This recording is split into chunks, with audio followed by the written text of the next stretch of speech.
más bonita, creo yo, de fisiopato, que es un tema de neuro. Este tema lo van a repetir en medicina 3, o sea, de aquí a 3 ciclos más. Es básicamente hablar de los accidentes cerebrovasculares, ¿no? Cuando yo veo la palabra accidente, pareciera como si alguien se hubiese caído, alguien tuvo un accidente, pero en realidad es un tema que lo vamos a ver muy frecuente en los hospitales. De hecho, he visto un caso hace un par de semanas. Yo tan solo ver al paciente ya sabía cuál era su diagnóstico, sabía que su diagnóstico era un accidente cerebrovascular y espero que con la clase que les voy a dar el día de hoy, ustedes también puedan tener esa capacidad. Entonces, este es el esquema general que resume toda la clase. La hora y media de clase que les da su docente, las 100 diapositivas que tienen en su aula virtual, se resume en esta diapo. Entonces vamos a comenzar por el título, que está en la parte superior, y le voy a hacer un zoom para que no se asusten con el esquema grandote. ¿Qué es ACV? ACV, accidente cerebrovascular, también se conoce como infarto cerebral y también se conoce como stroke.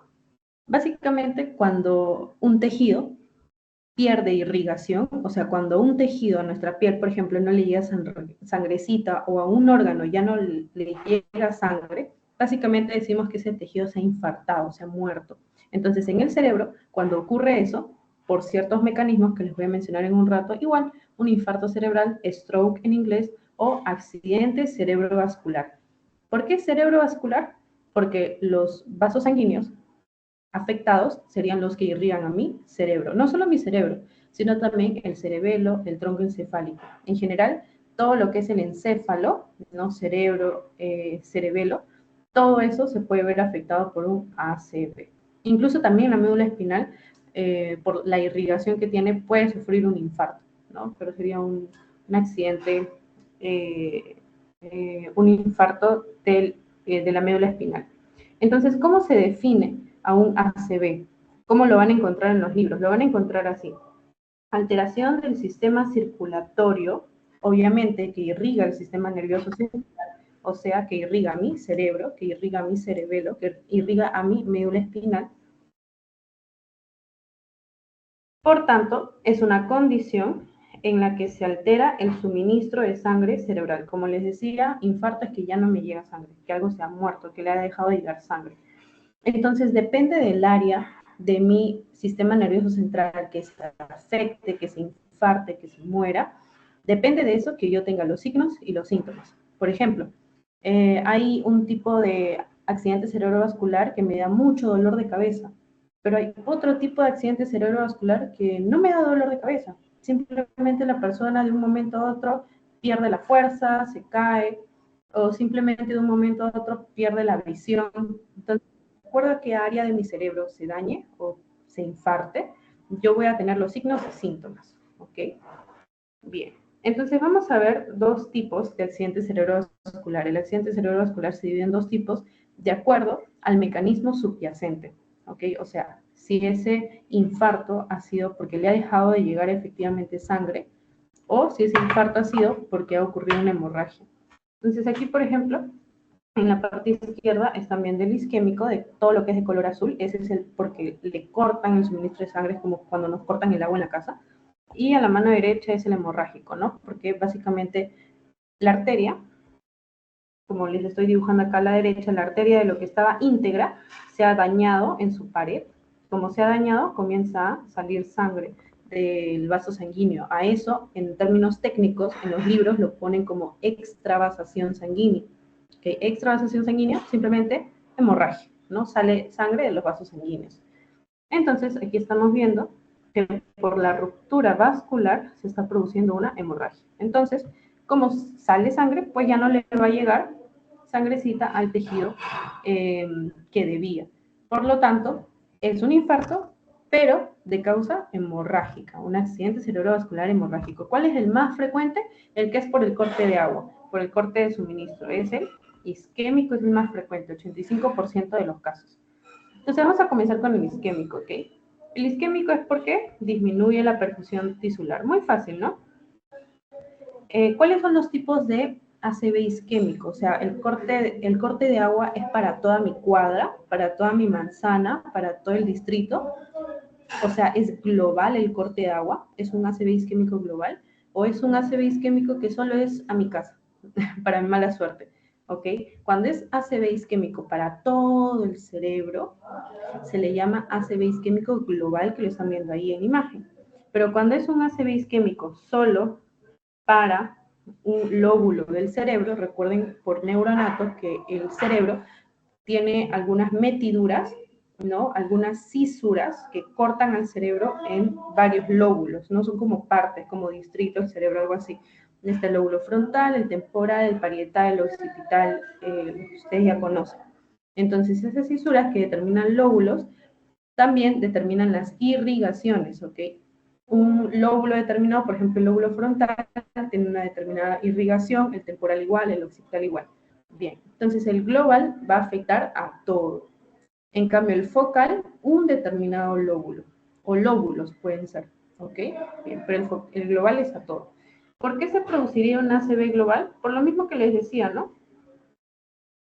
Si hay un corte de agua en todo mi distrito, global, ya. ¿Cuándo hay un corte de suministro sanguíneo? ¿Cuándo disminuye la perfusión sanguínea a mi cerebro? Por esto, por hipotensión. Si baja mi presión arterial, pues va a llegar menos sangre a todas las arterias de mi cerebro. Por lo tanto, el suministro está cortado para todos. Un ACV isquémico global. ¿Una hipotensión cualquiera? No, una hipotensión arterial prolongada.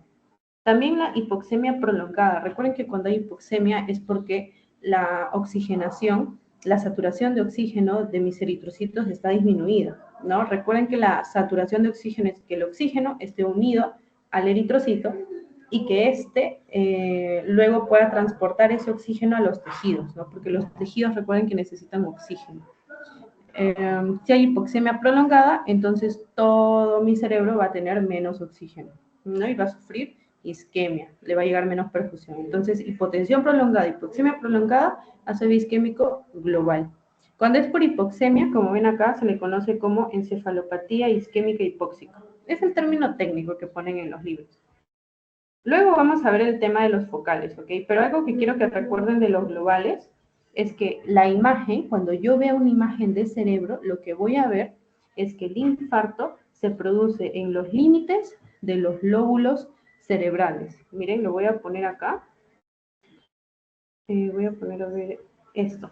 Miren, este es un corte coronal. Recuerden que los cortes coronales es como si una corona, ¿no? Como una corona que hubiese dividido en dos a mi cerebro. Entonces acá veo un corte coronal. Lo que está acá hacia arriba, vendría a ser el lóbulo frontal. Este vendría a ser el lóbulo temporal, perdón, este vendría a ser el parietal. No, sí, sería el frontal. El parietal estaría un poquito más atrás. Este sería el temporal. Perdón, este sería el parietal y este sería el temporal. Un lapso, chicos. Ya. La cuestión es que dense cuenta que están diferenciados los lóbulos por los colores. El de naranja es el frontal, el de verde es el parietal y el de abajo es el temporal. Atrás estaría el occipital, ¿no? Bien. Acá se ve un poco mejor también. La cuestión es que si se dan cuenta, en estos límites entre cada lóbulo, justo en esos límites es que se ve el infarto global, ¿ok? Justo en esos límites. Por eso es que se conoce el infarto global como infarto limítrofe o infarto limitante de Watershed, que se escribe así. Watershed. Bien. Eso lo vamos a ver en un momento. Entonces, nunca se olviden de eso, siempre lo preguntan. La fisiopatología, la verdad, no lo preguntan, a pesar de que estamos en el curso de fisiopato, pero bueno, igual les voy a comentar un poco. Pasa que cuando hay una isquemia, cuando a mi neurona le deja de llegar eritrocitos, les deja de llegar nutrientes, oxígeno, lo que pasa es que el glutamato, que es un neurotransmisor, es un mensajero entre neuronas, comienza a acumularse por fuera de las neuronas y les induce toxicidad. Es como ese mensaje que el tóxico le manda a su chica por montones, le manda 100 mensajes del tóxico y es un mensaje de toxicidad. Igual acá el glutamato es el mensaje tóxico, ¿ok? Cuando está en cantidades excesivas, porque recuerden que el glutamato es uno de los principales neurotransmisores en nuestro sistema nervioso central, pero cuando está en cantidades excesivas fuera de la neurona ya le hace daño, le induce toxicidad. A la toxicidad por glutamato se le conoce como excitotoxicidad. Toxicidad. ¿Y por qué se le conoce como excitotoxicidad? Porque el glutamato es un neurotransmisor excitatorio. Es como si ese mensaje del tóxico te está diciendo, vamos a salir, ¿no? Te lleva a, igual, el glutamato lo que hace es activar a las neuronas, les dice que transmitan el impulso nervioso, ¿ok? Activa las neuronas. Entonces, como hay mucho glutamato y eso produce toxicidad excitatoria, se llama excitotoxicidad. Además, como hay un ambiente inflamatorio, o sea que las células de nuestro sistema inmune se van a activar, recuerden que esa respuesta inflamatoria lo que produce son radicales libres, ¿no? Los ROS, los radicales libres de oxígeno, o las sustancias, los radicales libres de oxígeno. Estos radicales libres lo que hacen es dañar a tus células.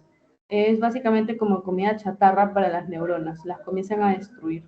También hay daño de las mitocondrias, por esa misma excitotoxicidad se produce edema, o sea que se comienza a acumular líquido, prácticamente la neurona comienza a morir. Entonces, como ven acá, conforme le llega menos oxígeno a mi neurona, pues se forma ácido láctico, ¿ok? Que genera acidosis metabólica, que lo vamos a ver más adelante. Entonces, espero que se haya entendido esto. Básicamente, recuerden que la fisiopatología es excitotoxicidad, es radicales libres, es mucha entrada de calcio. El calcio ingresa bastante a la neurona y produce daño mitocondrial. Al final termina produciendo la muerte de la neurona. ¿Por qué? Por falta de oxígeno, por falta de suministro sanguíneo. Bien, hay algo también, aparte del ataque isquémico global y focal, que se conoce como ataque isquémico transitorio. Es ataque isquémico o stroke isquémico o infarto isquémico o ACV isquémico. O sea, es lo mismo que estamos hablando, le deja llegar sangre por algún motivo, por el corte de suministro. Pero ¿por qué es transitorio? Porque el corte de suministro solo dura menos de 24 horas. Chicos, Alonso, Diana, esto ha sido pregunta de ENAM, ha sido pregunta de salud. No sé si de residentado, pero es una pregunta que viene, pero a cada rato. Viene en forma de caso clínico, o sea, te ponen una pregunta de 4 líneas y la última es, ¿cuánto dura el TIA? El ataque isquémico transitorio. Se le llama TIA por sus siglas en inglés. Transition Ischemic Attack. Algo más que tienen que saber acerca del ataque isquémico transitorio es que cuando se produce en la arteria de la retina, o sea, cuando la arteria de la retina se le corta el suministro de sangre, o sea, deja de pasar sangre por ahí, lo que produce es ceguera, ¿no? Amaurosis fugaz. ¿Por qué fugaz?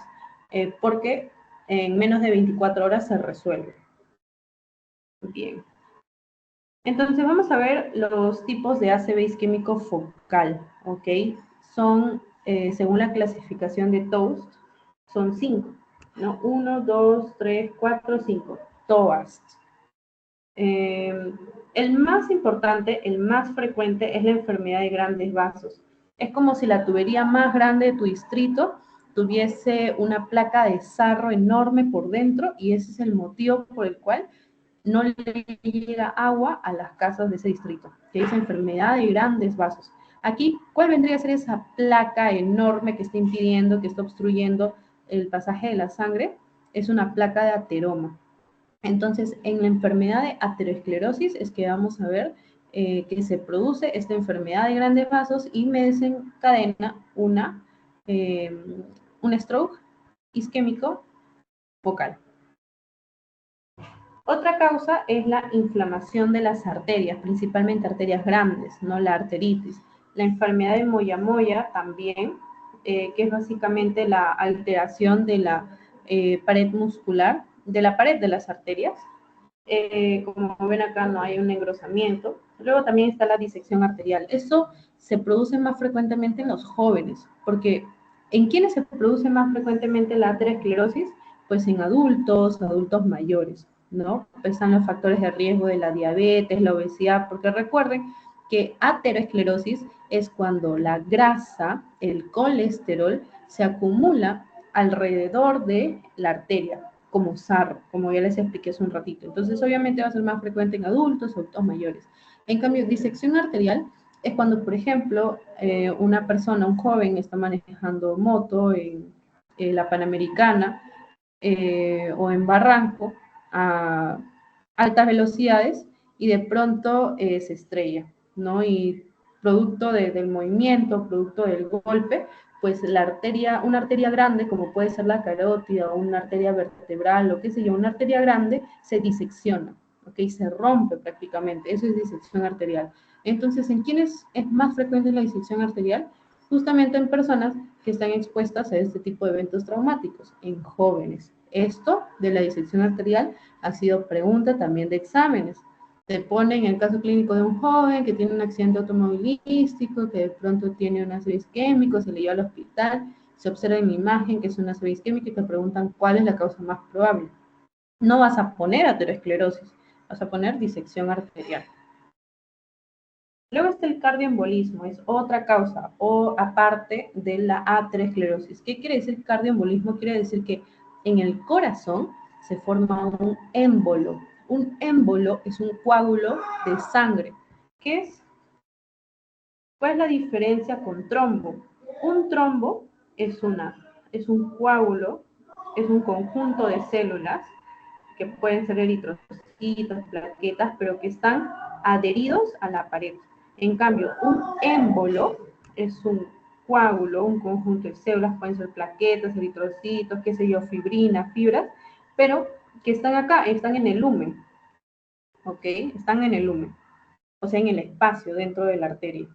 Entonces, el cardioembolismo es cuando dentro del corazón tenemos un émbolo, ¿no? Un coágulo por ahí que está paseándose en el corazón, y ese émbolo, como ven acá, por la circulación, sale a través de la arteria aorta, porque el émbolo por lo general se produce acá en el corazón izquierdo, entonces el corazón izquierdo lleva a la arteria aorta, y a través de la arteria aorta, pues se dirige hacia las arterias carótida interna y externa.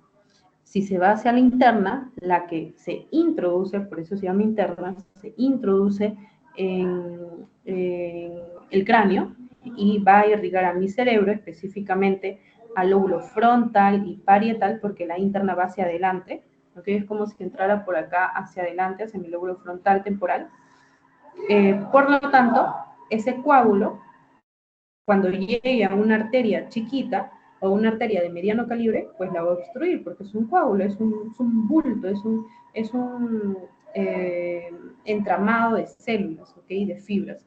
Entonces la va a obstruir, se corta el suministro de sangre y se produce un ACV isquémico. ¿De qué tipo? Si se origina en el corazón, cardioembólico, que es el segundo más frecuente. ¿Cuál era el primero más frecuente? Por aterosclerosis. Pero ustedes se preguntarán, ¿por qué se produce un émbolo en el corazón?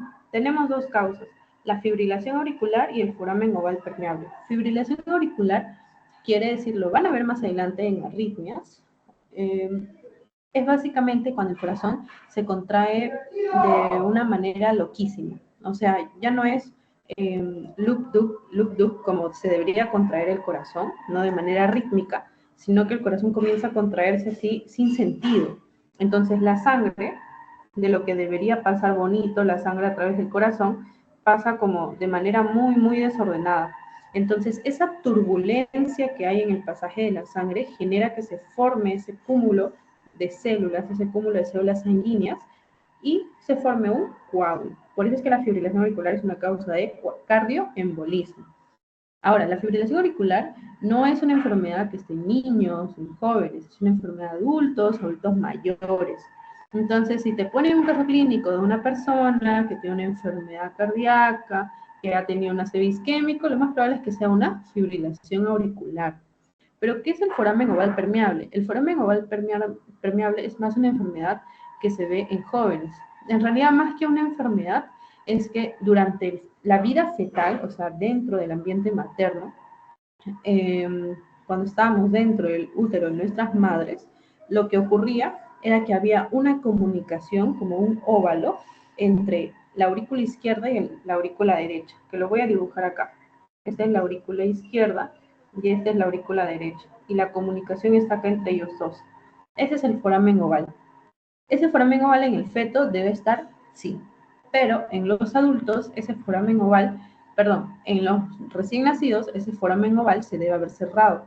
Si no se cierra, es un foramen oval permeable.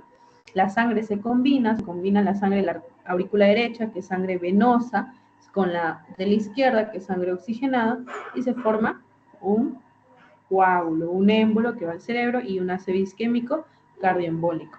¿Pero en quiénes? En adultos jóvenes o jóvenes. Bien. Si algo no se entiende, recuerden que pueden preguntar. Luego está la enfermedad de pequeños vasos. Uy, creo que ya no se me ve. Bueno, sigamos. Está la enfermedad de pequeños vasos, que es todo lo contrario con la de grandes vasos. Obviamente, esas se producen vasos sanguíneos de muy pequeño calibre. Y aquí está la principal causa, la HTA crónica, la hipertensión arterial. Escuchen bien, chicos, cuando les pregunten cuál es el factor de riesgo que se asocia principalmente a un ACV, es la hipertensión. ¿La hipertensión me puede producir un isquémico? Sí, como estamos viendo acá, una enfermedad de pequeños vasos que les voy a explicar en un momento. Pero la HTA me puede producir también un ACV hemorrágico. Si bien el hemorrágico no es tan frecuente, vimos que eran un 15% de los casos, igual las causas más frecuentes del hemorrágico es HTA. ¿Cuál era la causa más frecuente del isquémico? Atero, trombosis, la segunda, cardio, y la tercera que estamos viendo aquí, pequeños vasos.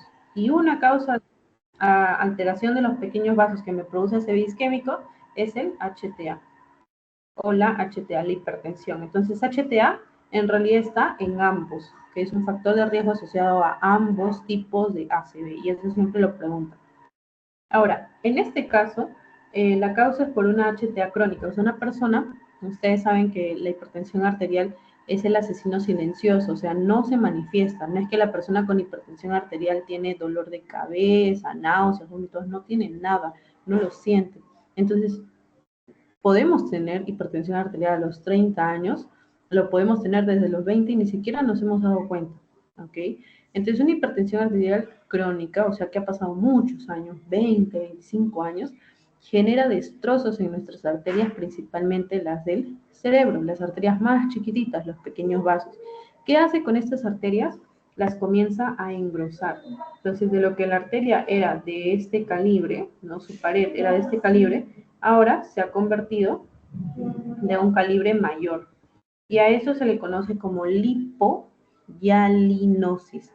¿Por qué se le conoce como lipohialinosis? Porque cuando se le ve bajo el microscopio, la pared de esa arteria, esa pared engrosada por la HTA crónica, se ve como transparente, como hialina.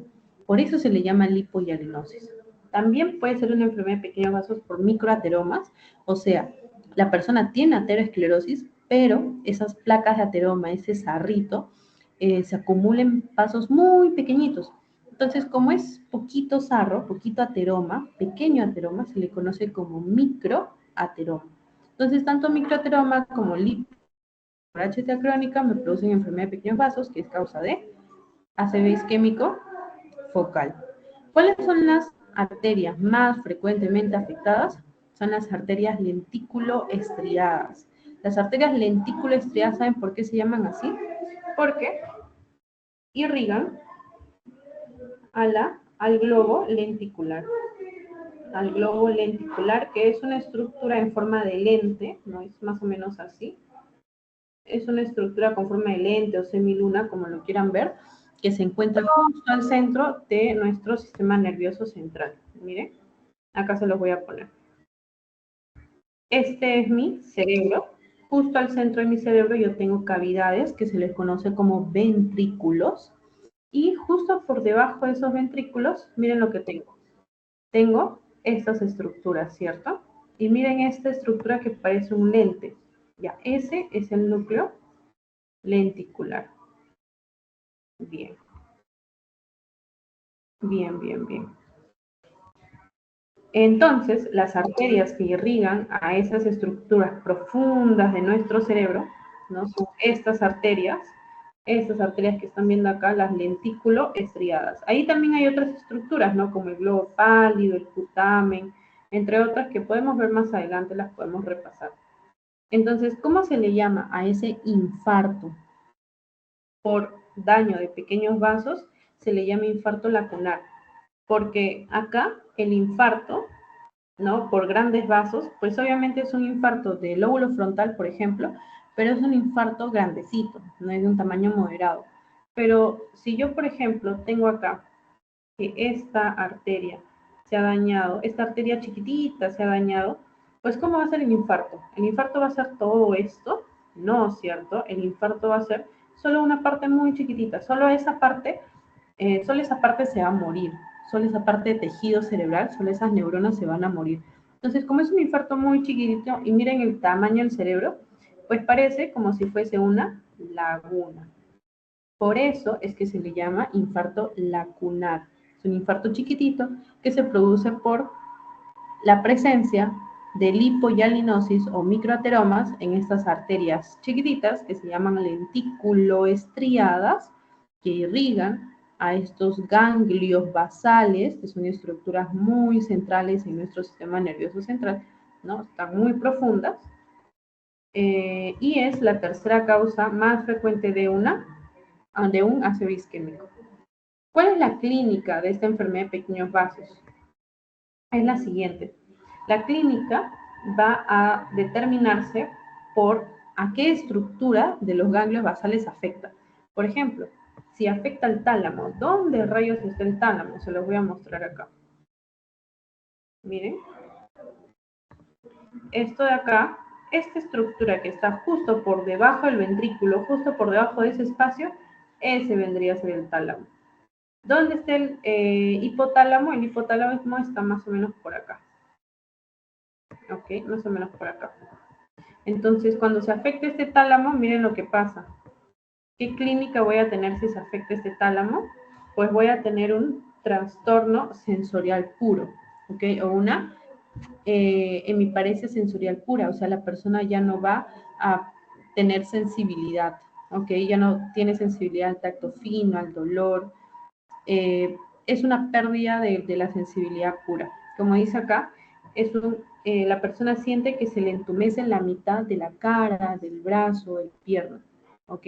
Pueden mover la pierna, pueden mover la cara, los brazos, pueden mover todo, pero el problema es que no siente. ¿Y eso es por qué? Por el tálamo. Recuerden que en el tálamo es donde se concentran las fibras sensitivas, ¿ok? Es una estructura muy central.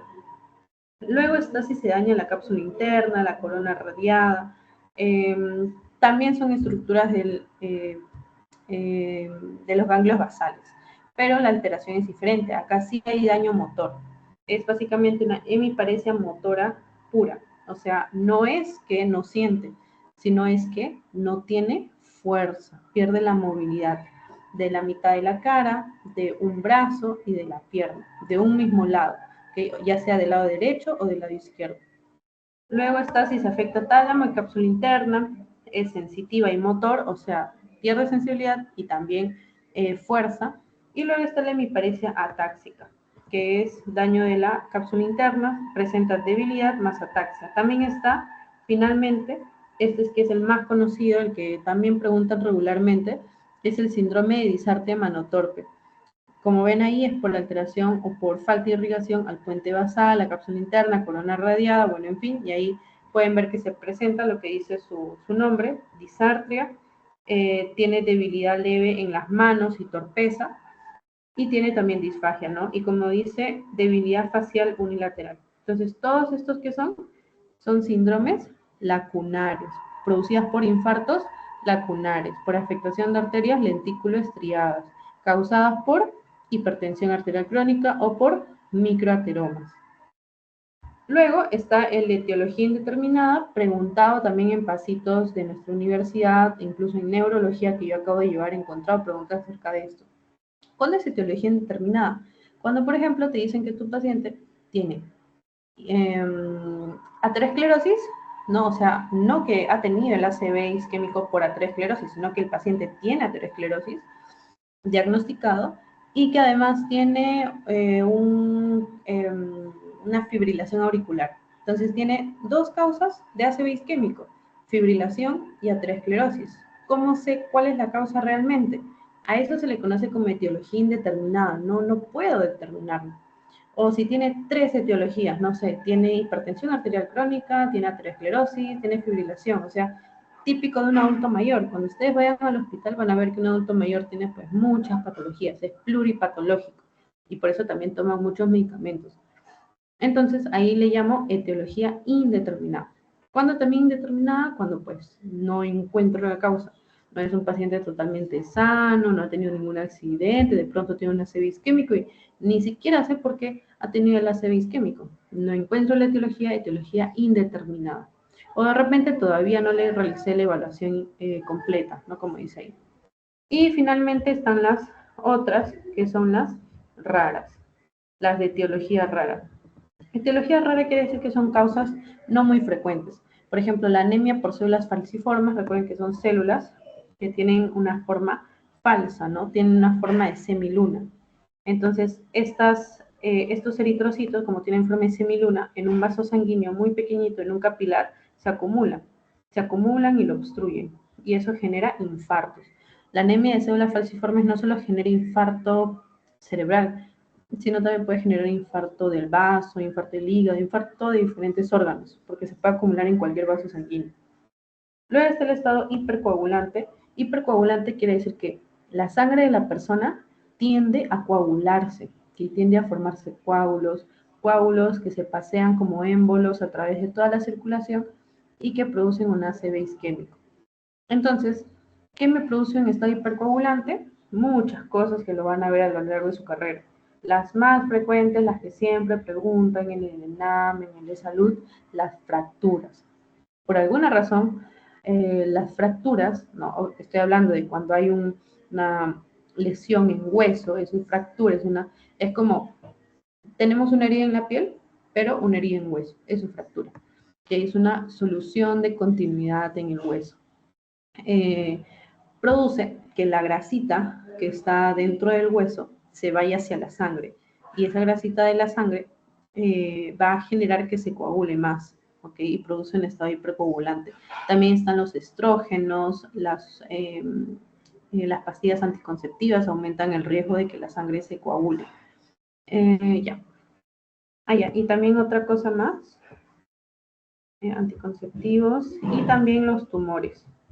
Los tumores producen que la sangre se coagule más, porque recuerden que los tumores necesitan más sangre para vivir, no para sobrevivir, porque los tumores son monstruos, son células monstruos prácticamente que crecen y necesitan mucho oxígeno, necesitan muchos nutrientes. Entonces, como necesitan mucha sangre, al llamar a mucha sangre, pues esta se coagula y es un flujo turbulento. Bien, chicos, quisiera saber si tienen alguna duda antes de pasar a las preguntiñas.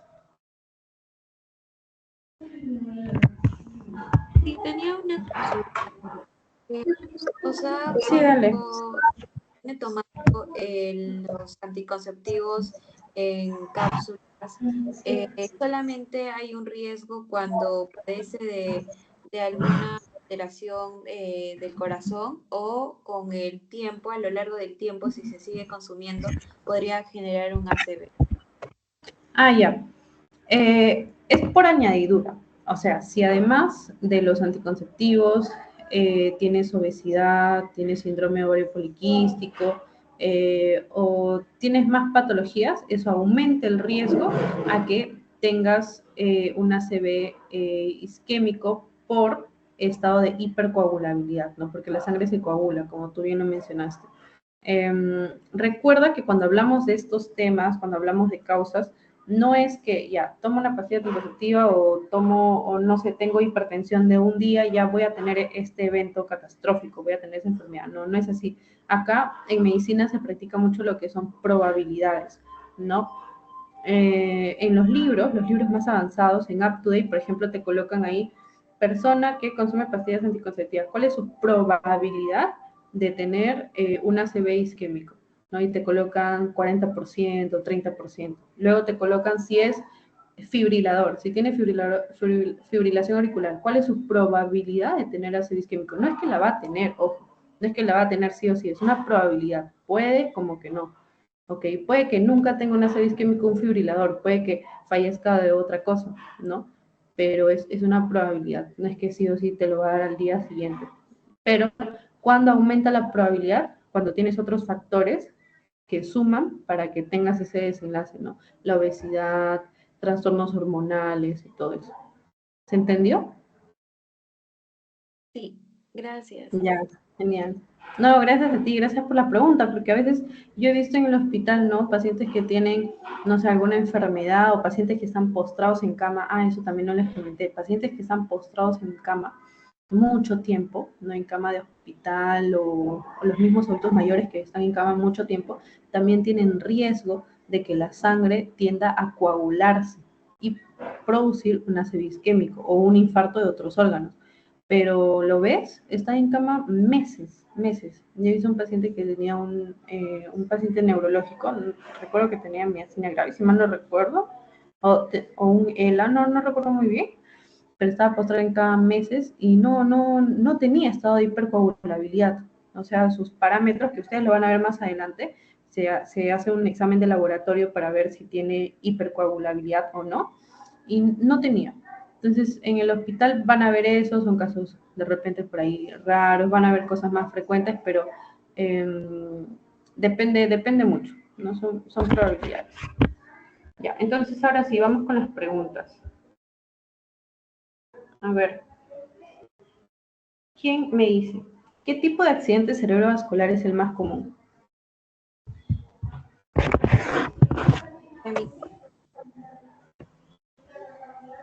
¿Cuál?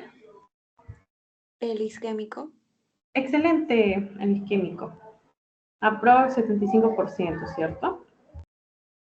Ahí está. Ahí está, 75, 85%. Algunos libros varían, pero mientras esté en ese rango, normal. ¿Cuál es el factor más importante para el accidente cerebrovascular isquémico? Más importante. ¿Qué me produce un ACV isquémico?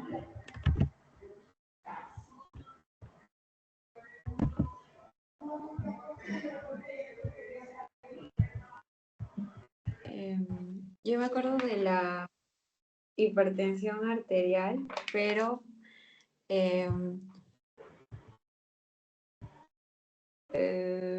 estoy en ¿Cuál era? duda. No Creo te que la preocupes. de la célula falciforme. Ya, mira, la anemia de células falciformes recuerda que era una causa rara.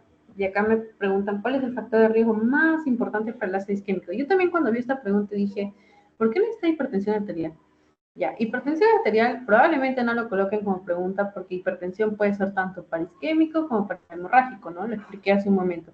Pero recuerden la causa más frecuente de ácido isquémico. ¿Cuál es? Según la clasificación de TOUS, ¿cuál es la causa más frecuente? La diabetes. Muy bien, sería la diabetes, ¿no? Porque me produciría ateroesclerosis. Ajá, sería la diabetes. Muy bien. Eso todavía no. Ya. ¿Cómo aumenta la fibrilación auricular el riesgo de ACV? ¿Quién me dice?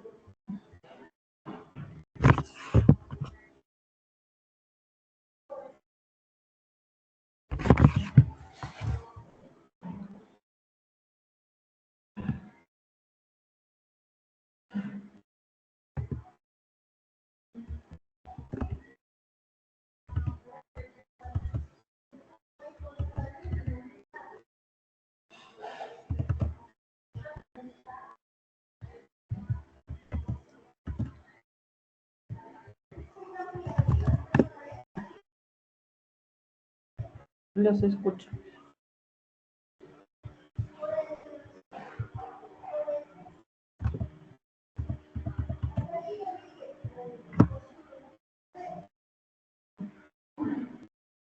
Alonso, ¿tienes alguna respuesta? La segunda, yo diría. Ya, Alonso vota por la segunda. Ay. Dice, la fibrilación auricular puede causar hipertensión y provocar una ACV. Diana, ¿estás de acuerdo? ¿O cuál es la tuya? La fibrilación auricular era cuando no había como no había un ritmo, ¿verdad? En la circulación. Y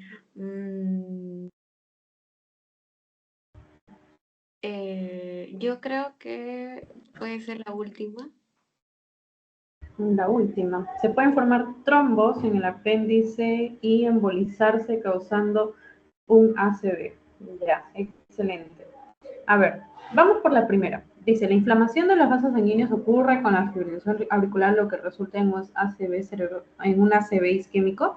No, recuerden que si se inflama una arteria, eso es arteritis, pero no se ve una inflamación arterial cuando hay fibrilación, como lo dijo Diana, y es lo que preguntan incluso en medicina 3, emergencias, lo preguntan ya en mi ciclo décimo, preguntan, ¿qué es una arritmia? Una arritmia es básicamente la alteración, no es ausencia, es alteración en el ritmo. Como les mencioné, el corazón se debe contraer de manera rítmica, ¿cierto? 60 a 100 latidos por minuto y con un ritmo, cuando lo escucho con el esteto, bien bonito, se escucha como una canción, ¿no? Lo habrán visto en redes. Pero si se escucha feo, todo como una canción de rock, perdón si les gusta el rock, eso es una fibrilación auricular, es una arritmia, pero horrible, ¿ok? Prácticamente se pierde el ritmo.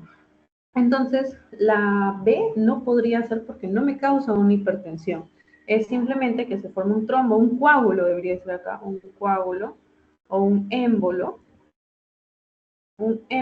que puede viajar a través de la circulación cerebral, no a través de la aorta, luego hacia la carótida, causando un ACV. No corta el suministro de sangre porque como es un émbolo gordote, obstruye ahí como sarro y ya no le llega oxígeno, sangre, nutrientes a mi sistema nervioso. Esto lo vamos a ver en un ratito, pero quiero que vean esta pregunta. En un paciente que tiene una placa ateromatosa en la bifurcación de la arteria carótida común y además sufre de fibrilación auricular, ¿cómo lo clasificarían?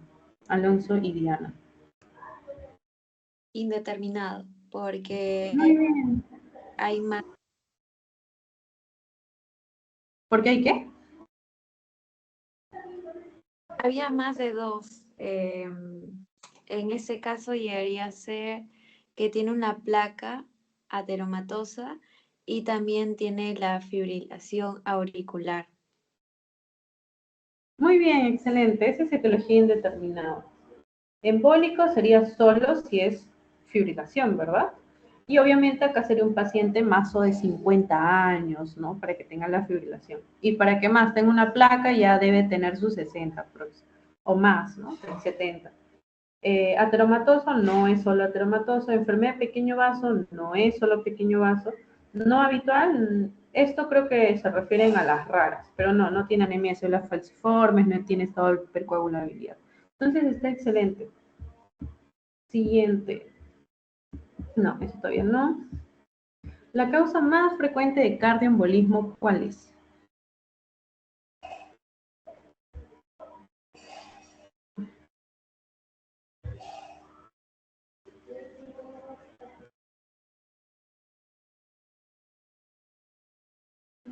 Diana y Alonso.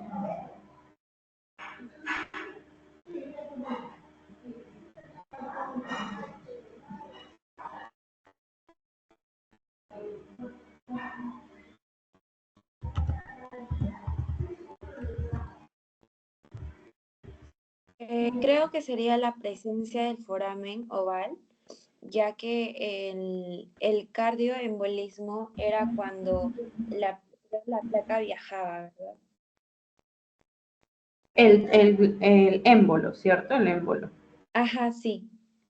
Porque recuerda que cuando hablamos de placa ateromatosa, a eso se refiere a la grasa, ¿no? La placa de grasa. Y eso es ateroesclerosis. Entonces acá no es una placa, es un émbolo, ¿no? Además, placa se refiere a que está adherido a la pared.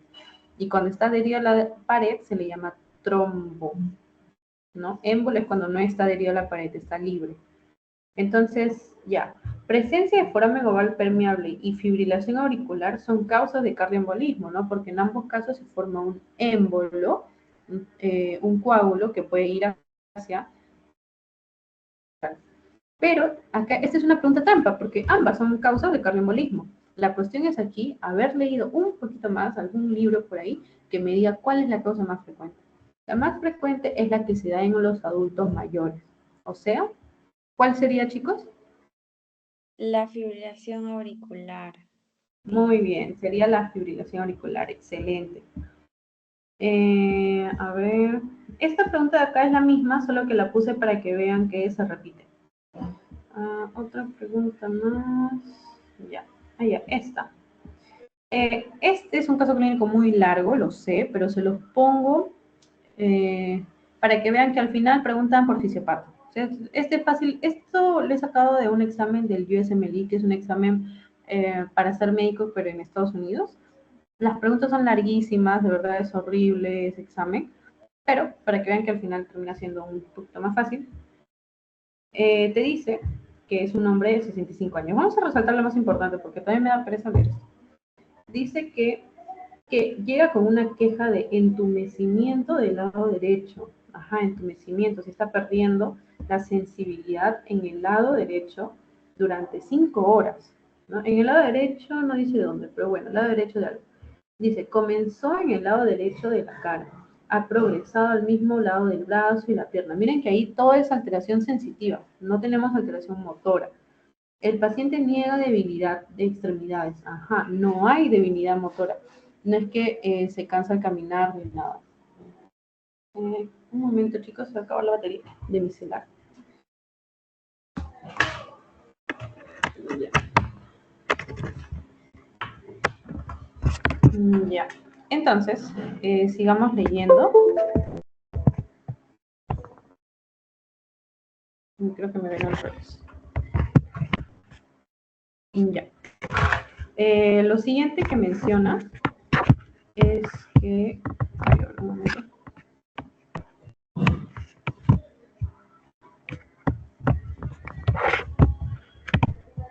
Ya. Lo siguiente que menciona es que no tiene problemas de la visión, no tiene vértigo. Tuvo síntomas similares hace 5 meses. Ajá, esto también es muy importante, chicos. Se les van a preguntar cuando lleguen a medicina 1, a medicina 2.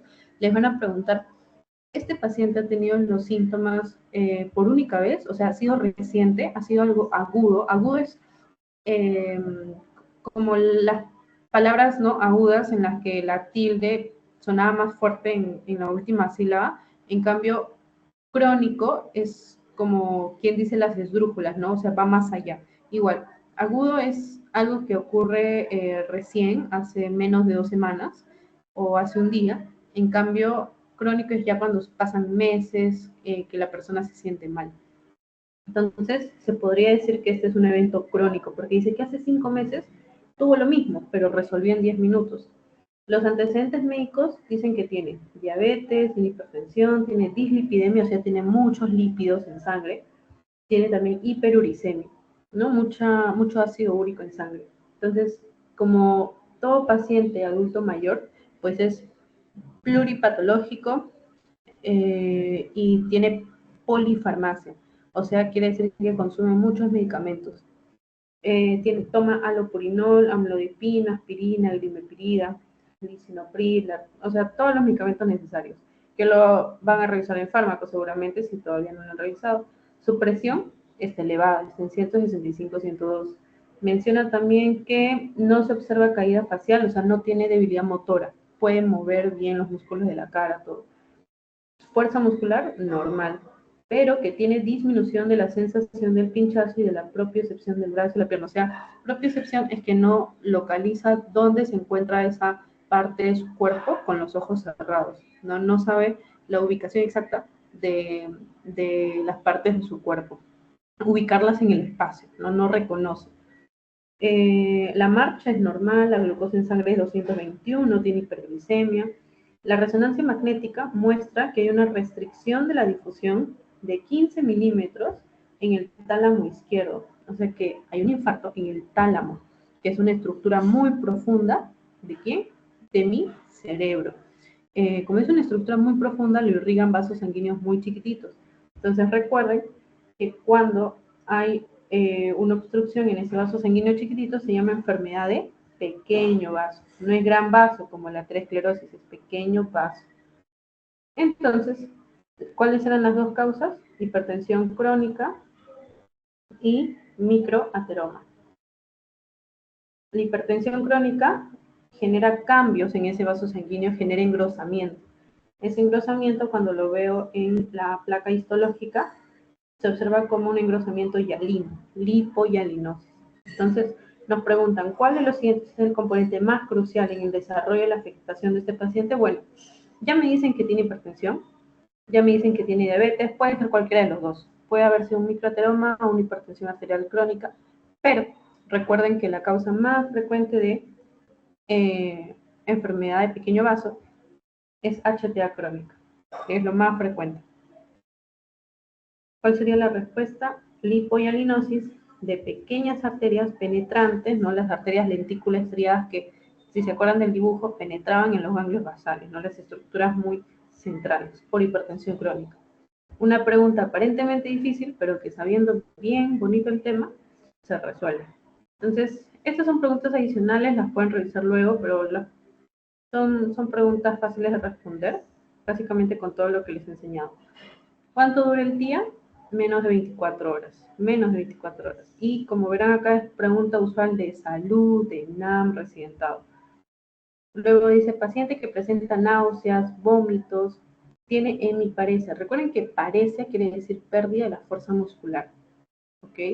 Tiene hemiparesia izquierda, que no es lo mismo que decir parestesia. Parestesia, acuérdense de la T, que es lo que le estoy agregando, ¿no? Paresia no tiene T. Parestesia sí tiene T. ¿Qué quiere decir la T? Tocar. No. Toco la piel, pero no siente. Parestesia. Pierde la sensibilidad. Entonces, parestesia es pérdida de la sensibilidad y paresia, pérdida de la fuerza. Dice que tiene hemiparesia izquierda, pérdida de la fuerza en el lado izquierdo de su cuerpo. Y se encuentra en la tomografía, o sea, en la imagen de cerebro, se encuentra sangrado a nivel de los ganglios basales. ¿Cuál es la causa más común? HTA. Si me dicen ganglios basales, estructuras profundas, arterias penetrantes, arterias lentículo-estriadas, eso es HTA crónica. Hemorrágico, no. Sé que acá dice sangrado, pero bueno, es la lesión del infarto, ese sangrado que están viendo. Tromboembolismo, no. ¿Cuál es la arteria más frecuentemente afectada por el émbolo del corazón, o sea, cardioembolismo? Ojo, este dice tromboembolismo, ¿ah? No es lo mismo que cardioembolismo. Cuando es cardioembolismo, ese émbolo, ¿saben a dónde se va con mayor frecuencia? Se va a la arteria cerebral media, que lo vamos a hacer más adelante, pero les dejo ahí el datito. Tromboembolismo quiere decir que si este es el vaso sanguíneo y este es el trombo, esta es la placa de ateroma pegada a la pared, pues se ha desprendido un pedacito de ese trombo, se ha desprendido y se va a cualquier vaso sanguíneo. Ese es el tromboembolismo, se forma un émbolo a partir del trombo. ¿Que se puede ocurrir? Sí, porque recuerden que a esa placa ateromatosa se pueden agregar plaquetas, ¿no? Y esas plaquetas, si se acumulan y se desprenden, forman un émbolo. TEC quiere decir traumatismo cráneoencefálico, o sea que la persona ya ha tenido un accidente automovilístico, algo así, pero no lo ha tenido. HTE, que creo que quiere decir hipertensión endocraniana. Bien, y como verán acá, es una pregunta de salud. No es el examen de salud es para que ustedes hagan su internado en un hospital de salud, Rebagliati, Almenara. Si desaprueban el de salud o si no lo dan, pues se van a un hospital del MINSA, ¿no? Hipólito, 2 de mayo y así. Bien, miren, acá otra pregunta. Les dicen varón de 65 años que presenta cuadro en mi pareja brachiocrural izquierda. Brachiocrural quiere decir en el brazo y crural quiere decir pierna. Entonces, el brazo y la pierna izquierdos, tienen debilidad, pérdida de la fuerza. Hemiparesia. ¿Por qué es hemiparesia? Porque es de la mitad del cuerpo. Y en el transcurso de 12 horas se recupera. Entonces, ¿qué es lo más probable que haya tenido? Un TIA, un ataque isquémico transitorio. ¿Pero de dónde? Del hemisferio derecho. ¿Por qué? Porque la afectación es izquierda. Recuerden que la vía motora, la vía piramidal, miren, si este es el cerebro, en los lóbulos frontales es que tenemos ahí a las neuronas motoras.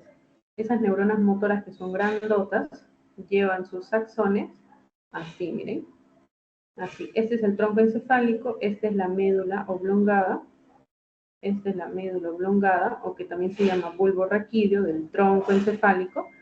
No, se llama tronco encefálico porque es como si el cerebro fuese en las ramas de un árbol y ese tronco es exactamente el tronco, ¿no? Del árbol, ¿ok? Entonces ese tronco encefálico, la parte que está más cerca a la raíz, se podría decir, a la médula espinal, esa parte se llama médula oblongada o bulbo raquídeo. Y justo en esa médula es que el axón de la neurona motora del lado derecho, ¿no? Del lóbulo frontal derecho, se cruza con el axón de la neurona del lóbulo frontal izquierdo. Entonces, conclusiones. ¿Dónde se origina la vía motora? O sea, las neuronas que van a mover a mis músculos esqueléticos, brazo, pierna, se origina en el lóbulo frontal. ¿Qué músculos inerva la vía piramidal, la vía del movimiento del hemisferio derecho? ¿Cómo se cruza? Pues va a terminar inervando al izquierdo. En cambio, el izquierdo se cruza hacia el derecho. Entonces va a terminar inervando al lado derecho. Si acá me dice, en la pregunta me dice que no puede mover el brazo o tiene debilidad en el brazo y pierna izquierdos, eso quiere decir que la neurona afectada, ¿de dónde viene? Del hemisferio derecho. ¿Ok? Por eso es que la respuesta es un TIA o un ataque isquémico transitorio. ¿De qué lado? Del derecho. Ya. Y acá, a ver, ¿qué me dice la respuesta? Dice, paciente diabético e hipertenso que ingresa por emergencia. Al examen físico de ingreso presenta visión borrosa en ojo derecho, hemiparesia y hemicardia izquierda. A los 5 minutos, el paciente refiere que ya no tiene síntomas.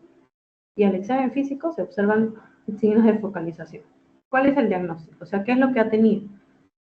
O sea, a los 5 minutos ya no tengo síntomas. El ACV isquémico. Ya, un ácido isquémico, pero dura poco, ¿no? O sea, resuelve a los 5 minutos. ¿Cómo se llama eso?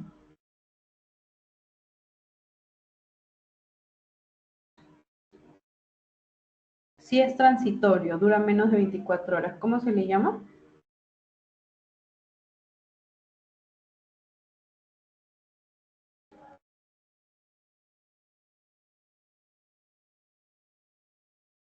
Uy, ya se olvidaron. No se preocupen. Ataque isquémico. No, ataque viene de infarto isquémico, pero transitorio. Así de simple, chicos. Transitorio. Bien, entonces vamos a terminar ahora con hemorrágico y ya con eso prácticamente estarían todos los temas de la semana.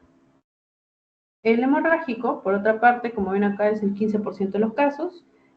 Básicamente se produce porque un vaso sanguíneo se rompe, ¿no? La tubería se rompe. Si la tubería se rompe, se fuga agua, igual acá. Si el vaso se rompe, se fuga sangre. ¿Y cómo se le llama cuando la sangre se acumula en el tejido? Si es una acumulación grande de sangre, hematoma, ¿verdad? Entonces se forma un hematoma en el cerebro. Entonces, ¿qué es el ACV hemorrágico? Es cuando, producto de la ruptura de un vaso sanguíneo, se forma hematoma, o sea, una acumulación de sangre, y disminuye el suministro de sangre hacia el tejido al que le debía llegar esa sangre que ahora se ha salido, ¿no? Que se ha extravasado. Esta es la fisiopatología del ACV hemorrágico, como ven acá. ¿Qué pasa con las arterias que están luego? Miren, esta es la primera arteria. Esta de acá, la que voy a pintar de color, mejor de este color amarillo, esta es la arteria que se ha roto. Entonces, si la arteria se ha roto y ha formado un hematoma, pues obviamente a la siguiente arteria le va a llegar mucho menos sangre, miren. Miren esta arteria que está acá. Esta es la segunda. No, mejor, no me gusta el amarillo. No se ve. Ya. Esta es la segunda. Entonces le está llegando menos sangre. Pero entonces, ¿qué va a hacer? Se va a vasoconstreñir. Se va a vasoconstreñir porque obviamente le está llegando muy poquita sangre. Entonces, todo este hematoma se va a acompañar de pues, plasma sanguíneo, eritrocitos. Básicamente también se va a producir, se va a rodear de líquido, como ven acá. La acumulación de líquido se llama edema. Ahí van a venir los neutrófilos, como ven acá. Los neutrófilos van a venir a través de la sangre para comenzar a fagocitar ese hematoma.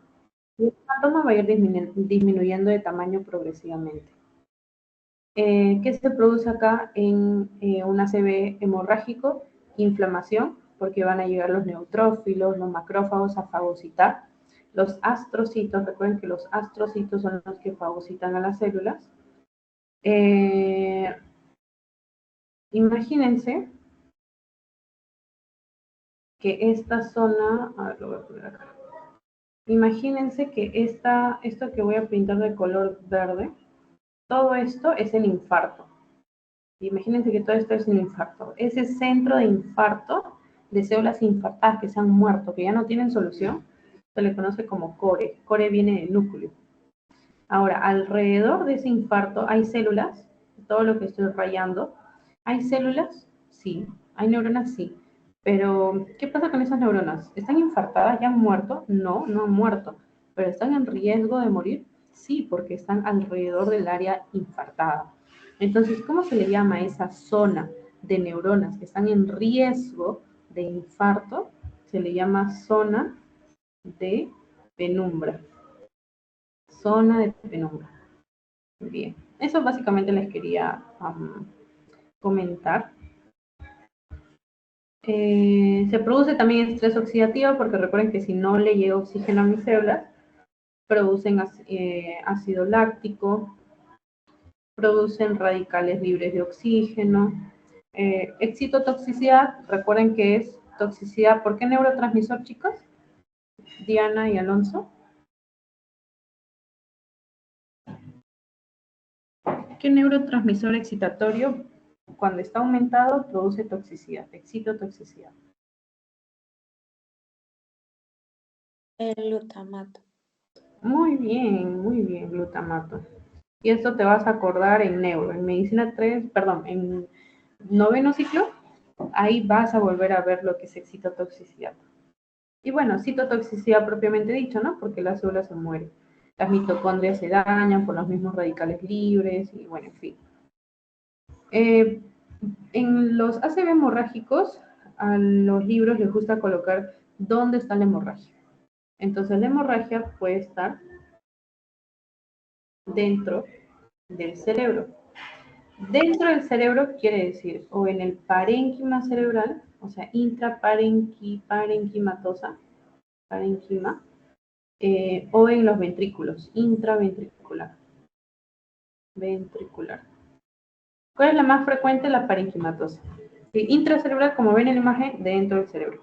Parénquima es tejido, tejido cerebral, ¿no? Los lóbulos, todo eso. Prácticamente la masa del cerebro. Pero intraventricular es un sangrado dentro de los ventrículos, dentro de estos espacios. Entonces, aquí está, por ejemplo, un ejemplo de hemorragia intracerebral, ¿no? Como lo ven acá. Este es parenquimal. Muy bien. Vamos a seguir. Ya. Estos tipos de acá, el epidural, el subaracnoideo, el subdural, son otros tipos de hemorragia. Como ven acá, no son intracerebrales. El subaracnoideo es el que más preguntan frecuentemente. El subaracnoideo quiere decir que es una hemorragia por debajo del aracnoides. Recuerden que el cerebro tiene capas que lo recubren, ¿cierto? está la pía madre, está el aracnoides y está la dura madre. No, la pía madre es en realidad una capa muy delgada, es casi como cerebro.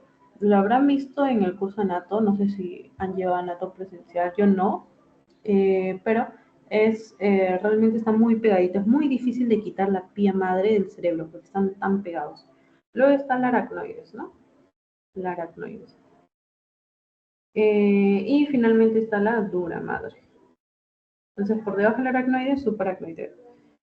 Por debajo de la dura madre, subdural.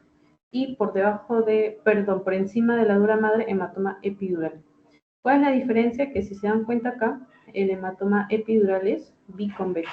Es como si fuese uno de estos, como si fuese una pelota que la has aplanado tanto.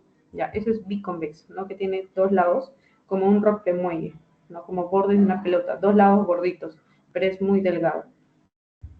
Bien, en cambio el subdural, como pueden ver aquí en la imagen, tiene forma de semiluna.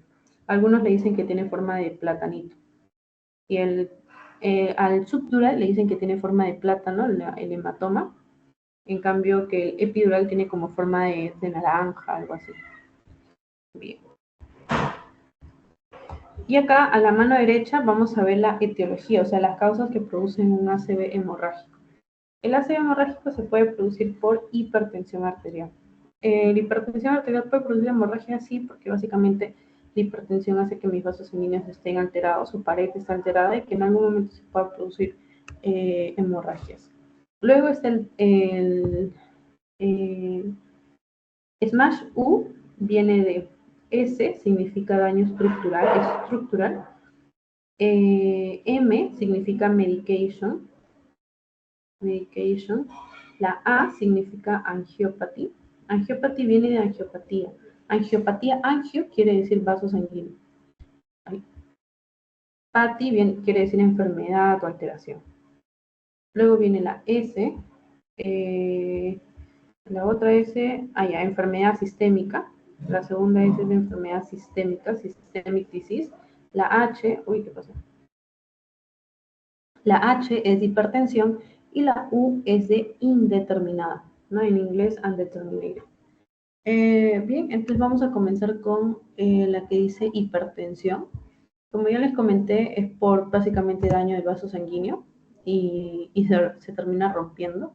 Luego está la de medicación. Medicación básicamente se refiere a drogas. Creo que no lo puse acá. Bueno, pero lo vamos a escribir. Medicación se refiere básicamente al uso de drogas adictivas.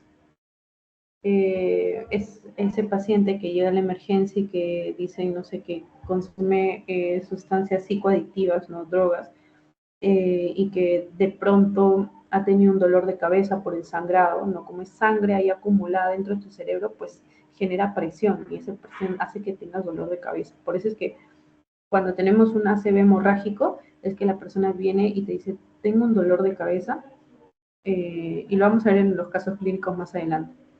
Algo más les iba a decir. Ya. Es un paciente joven, tiene signos de que se ha inyectado algo, piensa que es un ACV hemorrágico por medicación. Luego está el daño estructural.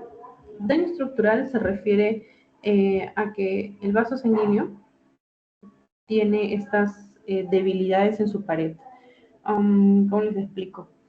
Es como, imagínense una madera, un cartón, que en un ladito del cartón es como muy delgadito. Entonces, como es muy delgadito, pues yo lo puedo romper fácil. Ya, algo así ocurre acá en el daño estructural. El vaso sanguíneo debería estar así íntegro, pero de pronto su pared se ha adelgazado, como ven acá, y se hace como un saquito, ¿no? Ese saquito donde la pared está debilitada, a eso se le conoce como aneurisma. Aneurisma. Este saquito se conoce como aneurisma sacular,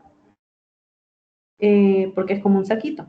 En cambio, este aneurisma de acá, en el que la pared se ha debilitado hacia ambos lados, se conoce como aneurisma en fresa, si mal no recuerdo. A ver, déjenme ver por acá, a ver si lo encuentro.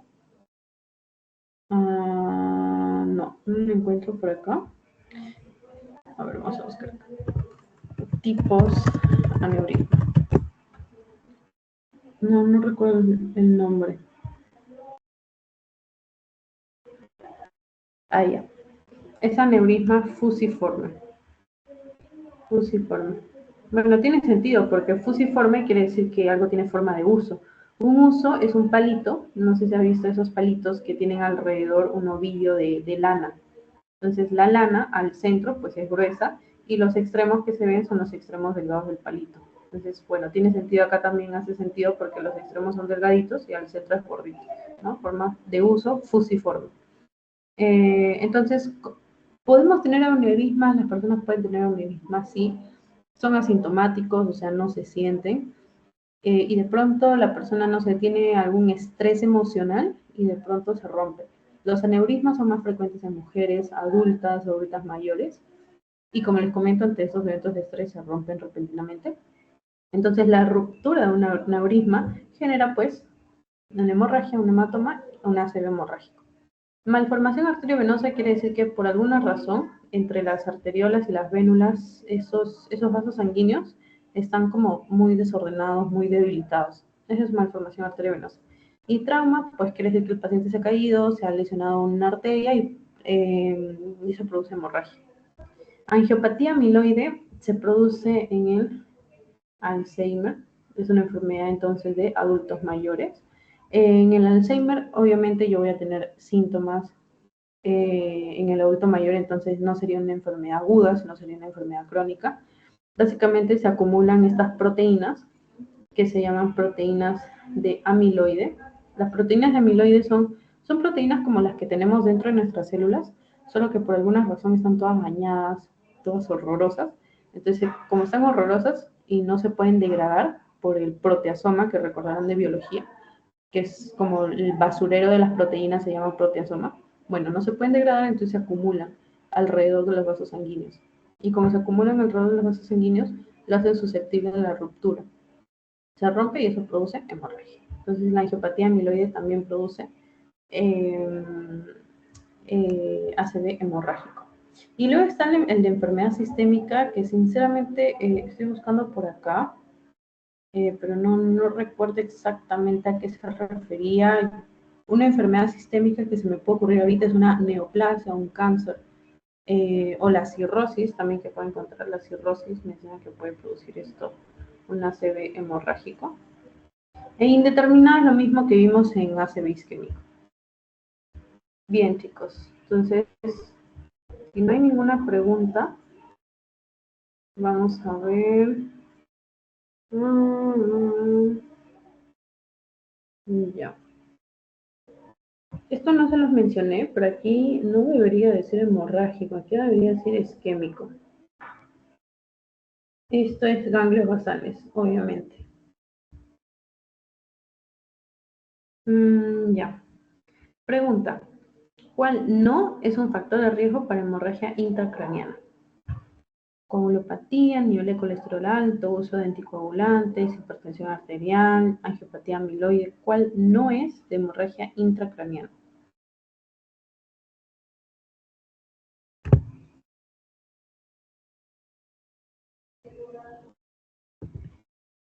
Alonso y Diana.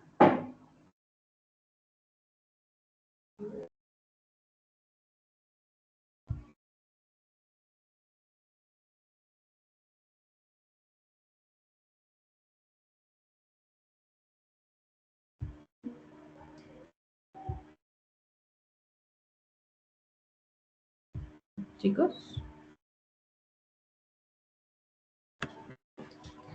¿cuál no es causa? ¿Sí, Diana? Llegaría a ser la angiopatía amiloide. Ya, ok. Alonso.